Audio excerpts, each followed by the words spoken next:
자, 오늘은 욥의 아내라고 하는 좀 독특한 제목을 가지고 말씀을 나눕니다. 세계적으로 3대 악처가 있습니다. 얼마나 나쁜 짓을 했으면 악처라고 하는 오명을 듣게 되었을까요?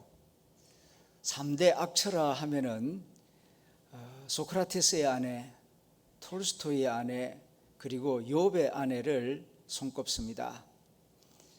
그들이 어떻게 하다가 악처라고 하는 그런 나쁜 별명을 얻게 되었는가?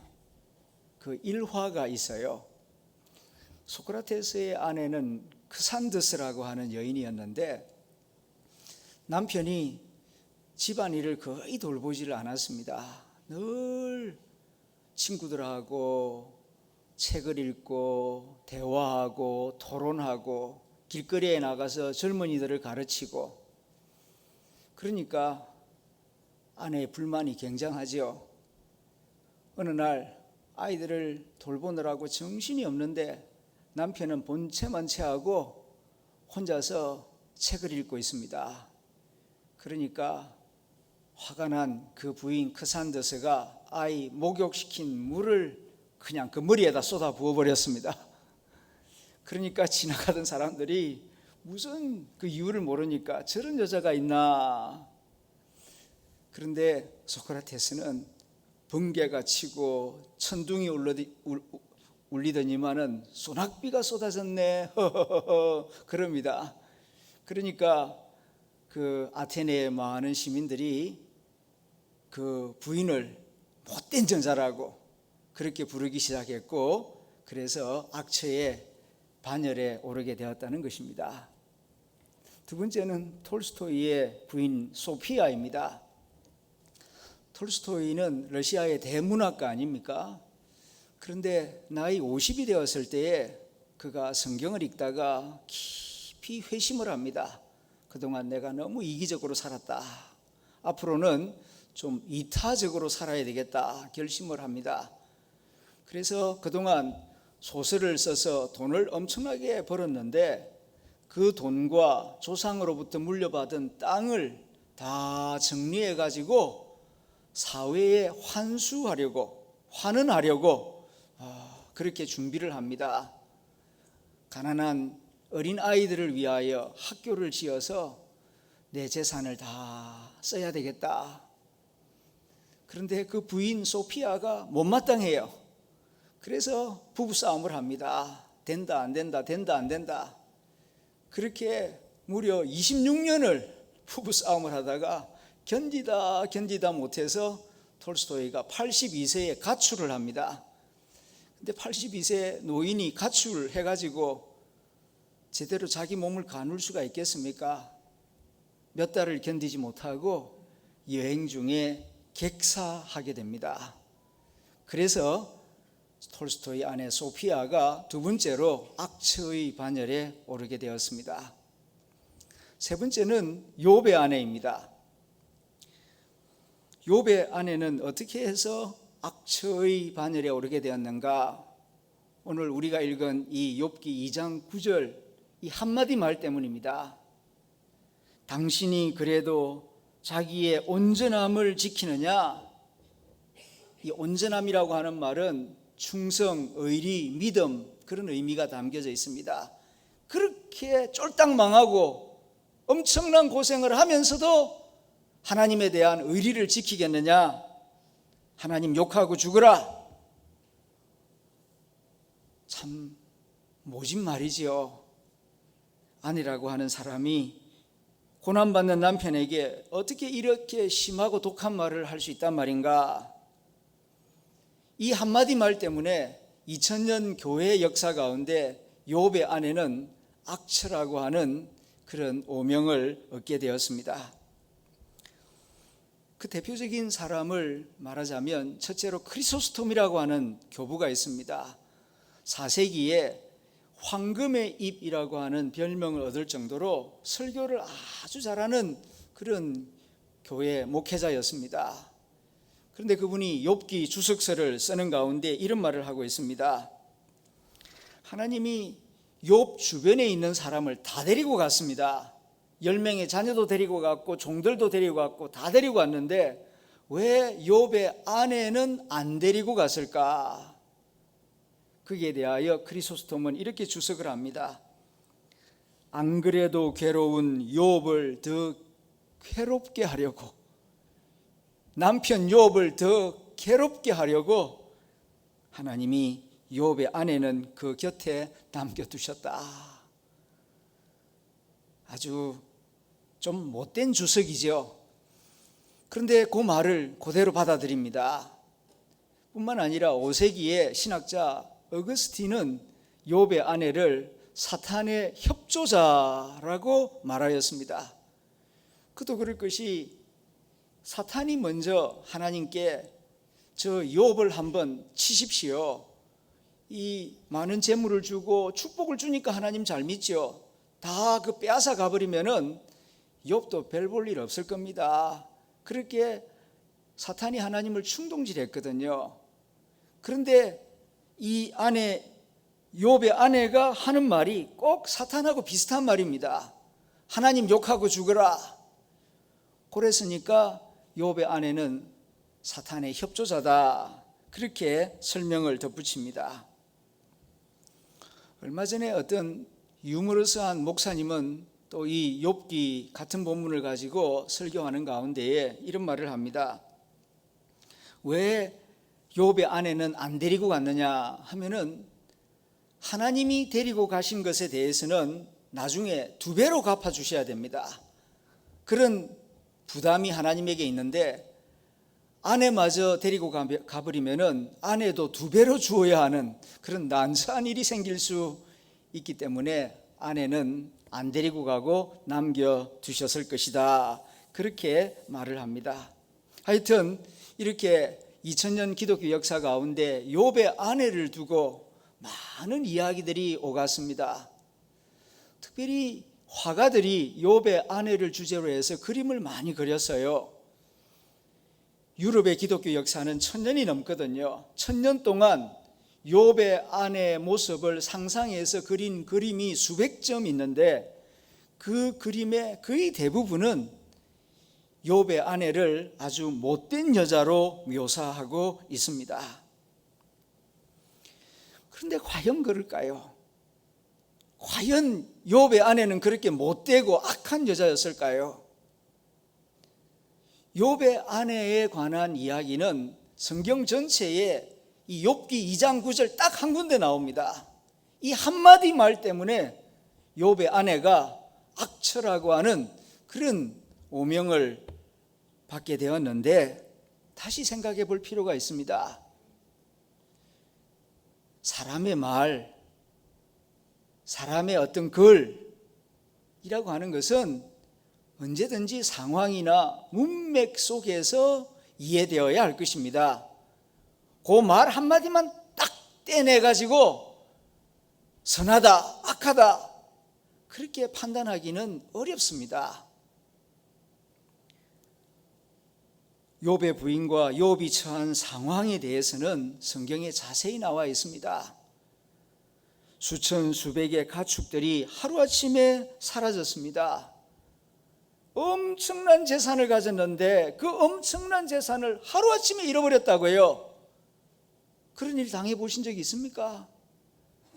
돈 1000만 원만 잃어버려도 잠이 안 오는데 모든 재산을 하루아침에 잃어버렸다. 제정신이겠습니까? 뿐만 아니라 10명의 자식이 집이 무너져서 다 죽었다고 해요. 하루아침에 한 명도 살아남지를 못했습니다.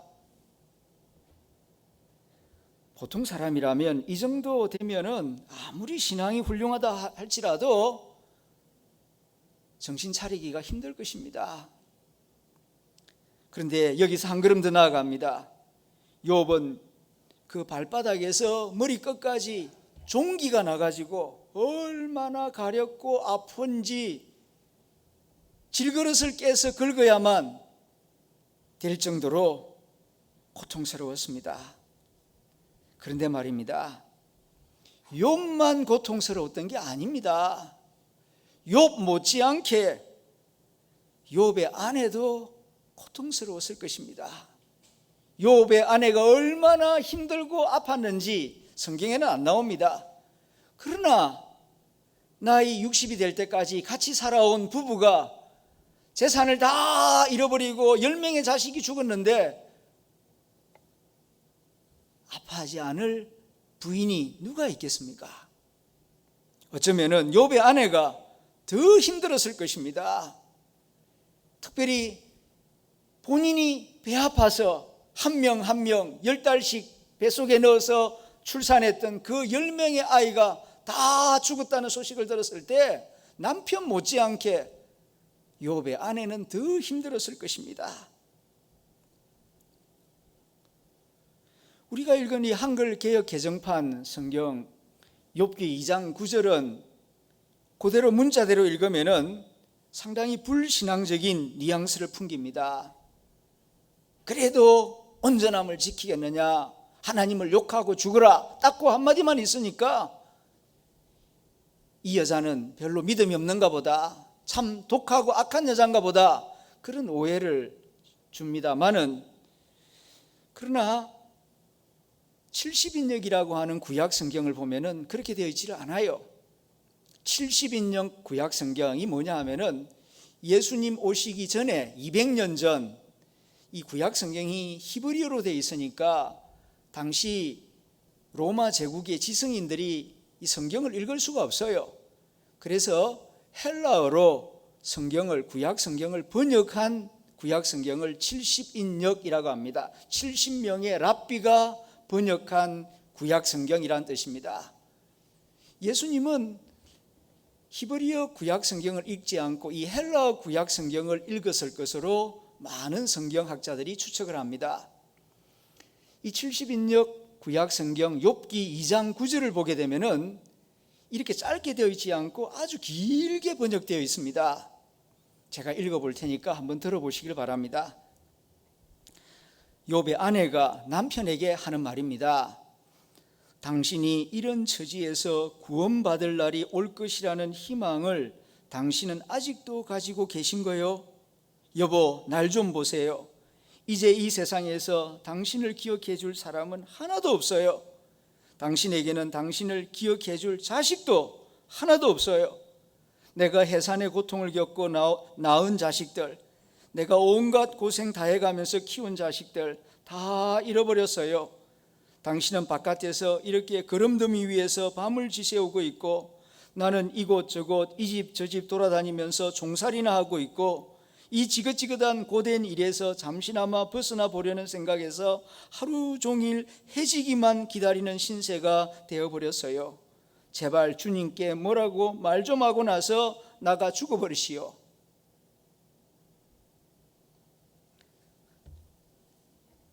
모든 재산을 잃어버리고 자식을 잃어버린 남편도 힘들었지만 그 아내도 힘들었습니다. 그녀의 처지와 입장을 생각해 본다면 그녀의 말이 이해가 됩니다. 실제로 구약 성경 전체를 보면은 욥의 부인에 대하여서 꾸짖는 말이 나오지를 않습니다. 욥도 자기 아내를 비난하거나 큰일 날 소리 한다고 꾸중하지 않았습니다. 아마도 그 심정을 이해한 것으로 보입니다. 욥의 부인이 그 남편에게 한 말이 진짜로 하나님을 욕하고 나가 죽으라는 뜻으로 진짜로 그렇게 말한 것이었을까요? 성경 전체를 보게 되면은 욥의 아내와 비슷한 말들이 여러 군데 나옵니다. 한 군데만 나오는 게 아닙니다. 탄식하고 분노하고 항의하는 듯한 그런 말들이 성경 여기저기서 나와요. 예를 들면 모세가 애굽에서 비참하게 살아가고 있는 자기 동포 히브리인들을 보았을 때에 하나님께 따지듯이 항변을 하죠. 출애굽기 5장 22절에 기록된 말씀입니다. 주여, 어찌하여 이 백성이 학대를 당하게 하셨나이까? 어찌하여 이곳으로 나를 보내셨나이까? 뭐 하려고 나를 이런 비참한 장소로 보내가지고 내 동포들이 이렇게 고생하는 모습을 보게 하십니까? 당신의 백성 아닙니까? 그렇게 따지듯이 모세가 하나님께 물은 적이 있었습니다. 그런가 하면은 엘리야가 바알과 아세라 선지자들과 싸워서 다 그들을 죽여버리고 난 다음에 승리한 줄 알았는데 아합 왕이 엘리야를 잡아 죽이겠다고 군사를 보내니까 도망을 가지 않습니까? 한참 도망을 가다가 쓰러져 지쳐서 로뎀나무 아래 엎드립니다. 그때에 엘리야가 하나님께 이렇게 기도합니다. 여호와여, 넉넉하오니 지금 내 생명을 거두시옵소서. 무슨 말씀입니까? 하나님, 나 죽고 싶습니다. 나 좀 죽여주세요. 더 이상 살고 싶지 않습니다. 그런 뜻 아닙니까? 시편에는 이런 탄식, 이렇게 항변하는 듯한 그런 말들이 참 많이 나옵니다. 그런데 이런 말들이 어떤 뜻을 가지고 있습니까? 이런 말들은 사실적인 언어가 아닙니다. 감정적인 언어입니다. 이걸 잘 구별해야 합니다. 그만큼 힘들다는 뜻으로 이해해야지 문자만 보고 말소리만 듣고 그렇게 판단하려고 해서는 안 될 것입니다. 욥도 힘들었지만 욥의 아내도 많이 힘들었습니다. 욥만큼 믿음이 강하지 못했던 욥의 아내는 어쩌면 현실의 고통이 더 힘들게 느껴졌을 것입니다. 그래도 우리가 기억해야 할 것은 욥의 아내가 말은 이렇게 했지만은 욥 자기 남편을 떠나지 않았어요. 끝까지 남편 곁을 지킵니다. 욥기 전체를 읽어보게 되면은 욥기 19장 17절에 욥이 그런 말을 해요. 내 아내도 내가 숨쉬는 소리를 싫어하는구나. 이게 뭔 말입니까? 한밤중에도 그 아내가 곁을 떠나지 아니하고 혹시 숨은 끊어지지 않았나 늘 살폈다는 거 아니겠습니까? 그런데 너무 아파하고 괴로워하니까 내 아내가 내 숨쉬는 것조차도 부담스러워하고 힘들어하는구나. 그렇게 욥의 아내는 끝까지 남편을 지켰습니다. 위경 욥의 정기라고 하는 그런 책이 있어요. 거기 보면은 욥의 아내 이름이 나옵니다. 우지트러였다고 합니다. 우스 땅의 여인, 그런 뜻입니다. 이름이 나오고 욥이 48년 동안 병으로 고생을 하는데 욥의 아내는 쫄딱 망한 집안에서 남편 병수발 들기 위하여 머리카락을 팔아 식물을 구하고 남편을 섬겼다라고 나와 있습니다. 욥의 아내는 악처가 아니었습니다. 그녀 또한 하나의 연약한 인간이었습니다. 믿음으로 살려고 애쓰는 사람이었고 위로와 긍휼과 치유가 필요한 사람이었습니다. 사실 우리가 욥기를 읽으면서 여러 등장인물들을 보게 되는데 가장 인간적으로 친근하게 느껴지는 사람이 욥의 아내입니다. 욥 훌륭하지요. 그러나 그렇게 훌륭한 믿음을 가진 사람 얼마나 되겠습니까? 욥의 친구들 현실은 별로 생각하지 아니하고 교리적으로 접근합니다. 옳으냐 그러냐 이것만 따지고 있습니다. 그런데 이 욥의 아내는 힘드니까 힘들다고 말하는 것입니다. 어쩌면은 나와 가장 비슷한 사람이 욥의 아내 같은 사람 아니겠습니까? 우리가 욥기서를 바르게 읽기 위해서는 욥의 주제를 바르게 생각해야 합니다. 욥기서의 핵심 주제가 뭐라고 생각하십니까? 많은 경우에 욥기는 고통의 책이다, 고난의 책이다 그렇게 생각을 합니다. 그런데 이렇게 생각을 하면은 문제가 생깁니다. 이 고난, 이 고통의 원인이 뭐냐? 욥기 1장, 2장을 보게 되면은 천상회의가 열려서 거기서부터 욥의 불행한 현실이 시작됩니다. 그러니까 욥기서의 주제를 고난이라고 생각하면은 이 고통의 원인이 뭐냐 따지고 올라가서 하나님에게 묻습니다. 그리고 하나님을 피고석에 앉히고 싶어 하죠. 그래서 하나님에게 따지듯이 하나님 왜 이 고통을 허락하신 겁니까? 왜 이 고난을 허락하신 겁니까? 욥기의 결론이 이런 쪽으로 가게 됩니다. 지금까지 많은 사람들이 욥기를 읽을 때 이렇게 읽었지요. 그러나 욥기는 그런 책이 아닙니다. 욥기의 핵심 주제는 고난의 문제가 아니라 믿음의 문제입니다. 이 점을 알아야 합니다. 성경 66권은 성령의 감동하심으로 기록된 책입니다. 그런데 성령님께서 왜 성서 기자에게 감동을 주어 이 욥기를 기록하게 하셨을까요? 하나님을 위해서 아닙니다. 우리를 위하여 이 책을 기록하여 주신 것입니다. 이 점을 깊이 생각해야 합니다.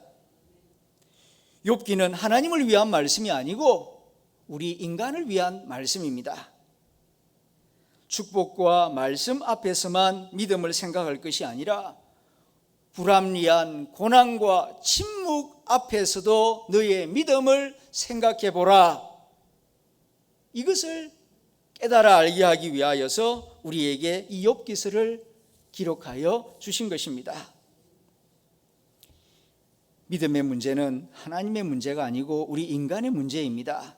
다시 말하면 이해할 수 없는 고난 앞에서 인간이 어떤 반응을 보이는가를 살펴보고 하나님을 믿는 나는 어떤 반응을 보일 것인가를 깊이 생각하라고 성령님께서 감동하여 이 욥기서를 우리에게 만들어 주신 것입니다. 이 점을 깊이 생각해야 합니다. 사실 욥기서를 자세히 읽어보게 되면 전체 42장으로 되어 있는데 3장부터 37장까지, 그러니까 욥기의 80%가 하나님이 안 나와요. 성경 80%에 하나님이 한 번도 등장하지를 않습니다. 욥과 친구들, 사람들의 질문에 대해서 하나님은 한마디도 대답하지 아니하십니다. 대신에 이해할 수 없는 고난 앞에서 욥의 아내, 욥의 친구들이 어떤 말을 하며 어떤 반응을 보이는가를 자세히 기록하여 우리에게 말씀하고 있습니다. 그러니까 고통 앞에서 보여주는 다양한 사람들의 다양한 반응을 보면서 나는 이 다양한 사람들 가운데 나는 어떤 부류의 사람에게 속하는가, 그걸 생각해 보라는 것입니다. 사람들의 믿음 수준이 똑같지가 않습니다. 욥같이 훌륭한 믿음을 가진 사람이 있는가 하면 고통스러운 현실 속에서 하나님 어찌하여 나에게 이런 고통을 주십니까? 항변하는 욥의 아내 같은 사람도 있고요. 또 상황은 보지 않고 교리만 생각하고 문자만 바라보는 욥의 친구들 같은 사람들도 있습니다. 나는 어떤 부류의 사람이라고 생각이 되십니까? 주님은 욥기에 등장하는 여러 인물들 가운데에서 누구를 가장 긍휼히 여겨 주실까요? 우리가 아는 대로 베드로는 예수님의 수제자였습니다. 베드로는 예수님을 정말 사랑했고 존경했습니다. 그래서 가족과 모든 재산을 버리고 예수님을 따라갔습니다. 3년 동안 한 번도 예수님 곁을 떠나지 않았고 예수님을 따랐습니다. 그런데 예수님이 한밤중에 겟세마네 동산에서 기도하시다가 체포되어 끌려가십니다. 대제사장 가야바 법정에 서서 불의한 재판을 받습니다. 그때에 급을 집어먹은 베드로가 어린 계집종 앞에서 3년 동안 따라다닌 스승을 모른다고, 나 저 사람 모른다고 부인했습니다. 부인한 정도가 아니라 저주까지 했습니다. 그렇게 배신을 하고 돌아섰습니다. 하지만 주님은 약속하신 대로 사흘 만에 부활하셨고 부활하신 다음 베드로를 찾아옵니다. 그러나 스승의 얼굴을 배울 면목이 없는 베드로는 주님을 더 이상 따르지를 못합니다. 그래서 나는 물고기 잡으러 간다 하고 낙향하여 갈릴리 호수로 내려가서 거기서 물고기를 잡고 있습니다. 그의 마음은 너무나 무거웠습니다. 배신자요, 낙오자요, 실패자요, 인생 포기자가 되었기 때문입니다. 하지만 그런 베드로를 주님은 버리지 아니하시고 새벽녘에 찾아오십니다. 그리고 베드로를 만났을 때에 주님께서 물으십니다. 요한의 아들 시몬아, 네가 나를 사랑하느냐? 저는 이 말씀을 이렇게 해석하고 싶습니다. 너는 나를 모른다고 했지만 나는 여전히 너를 사랑하고 있다. 나는 너를 지금도 사랑하고 있는데 너는 어떠니? 너도 나를 사랑하고 있니? 하고 물으시는 것입니다. 예수님의 이 질문은 베드로가 거룩하고 믿음 위에 굳게 서 있을 때 질문한 것이 아닙니다.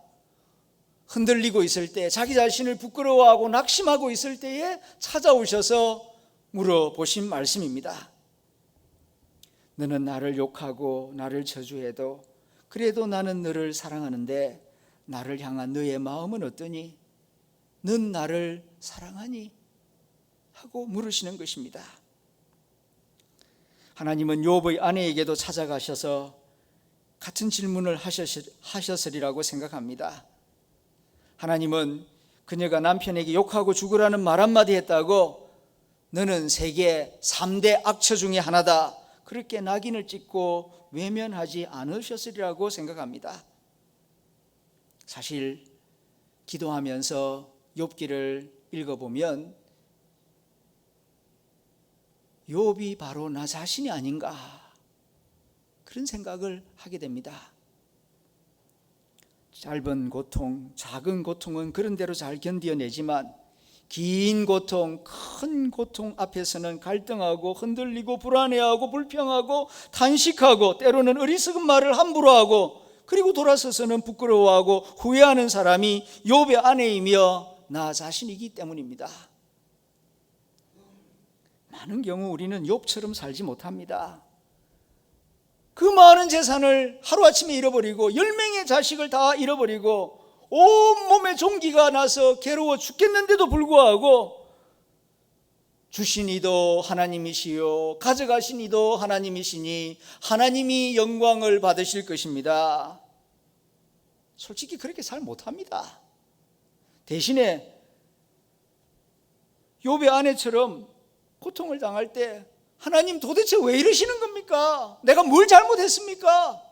왜 나에게 이런 고통을 주십니까? 항변하며 그렇게 소리 지르고 싶은 것이 보통 우리들의 마음 아니겠습니까? 그런데 답답한 현실이 잘 이해가 되지 않아서 하나님께 좀 따져 묻는 말을 하면 안 되는 겁니까? 누가 안 된다고 했나요? 성경을 보십시다.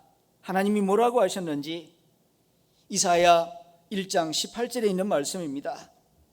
여호와께서 말씀하시되 오라 우리가 서로 변론하자.